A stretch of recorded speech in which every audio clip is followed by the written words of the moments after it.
Since 2011, Montana cities and towns have been on the forefront of reducing the load of nitrogen and phosphorus nutrients to our rivers, which in excess can contribute to unsightly algae growing on the river bottom. And for good reason. As Montanans, we care deeply about the health of our water bodies. So I have a vested interest in keeping our streams and ecosystems healthy. So that's good for my recreation, it's good for our community. The place, it's a wonderful, wonderful place. It has many recreational opportunities that are important to me. And so fly fishing is right at the top of that list. All waterways in Montana are incredibly important to the people that live here as well as those who travel to Montana. I personally want to do what's best for the environment. That's actually why I took this job. Is this the sustainable environmental answer? In comparison to other water quality investments around the region, no one has invested more in water quality than our Montana cities and towns. We are proud guardians of our watersheds. However, the State Department of Environmental Quality has stated that most of the nitrogen and phosphorus pollution does not come from cities and towns, but from other areas of the watershed. Further investments at our city treatment facilities will cost the most and make the least amount of difference in our water. Driving up the cost of city sewer services affects our poorest Montana families the most and encourages more urban sprawl into rural areas served by septic systems, which pollute our groundwater.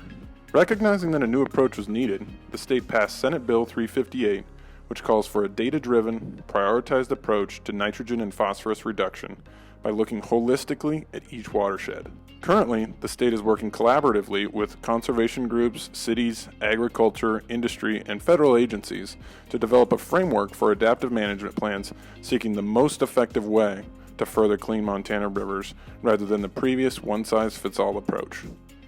So what we're doing regarding water quality on the Yellowstone River for the city of Billings and other municipalities around the state are we're doing a lot of sampling upstream and downstream of the wastewater facilities, and then we take that data and we insert it into a steady state river model. We use a Qual 2K model. The concept is to have the best informed model and gather the most data possible so that we can make informed decisions about the watershed and maintaining its health. Better results for everyone that's going to optimize the health of the ecosystem and optimize the performance from the wastewater treatment plant in a way that's going to be beneficial to all parties involved. Gathering accurate data ensures we have a complete understanding of all the factors that influence the health of our rivers. Adaptive management plans for each unique watershed allow us to tailor our efforts rather than use a single blanket strategy that limits the success of potential outcomes. The challenges are immense.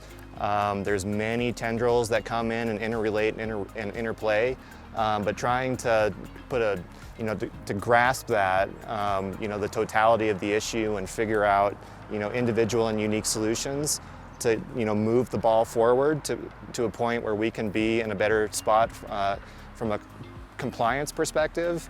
That's right toward the top of my list when it comes to, why I like this job.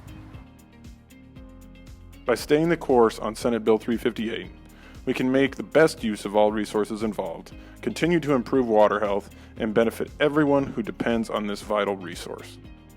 Join us in being guardians of our precious watersheds. Tell your public representatives that you support a holistic watershed approach to water quality management.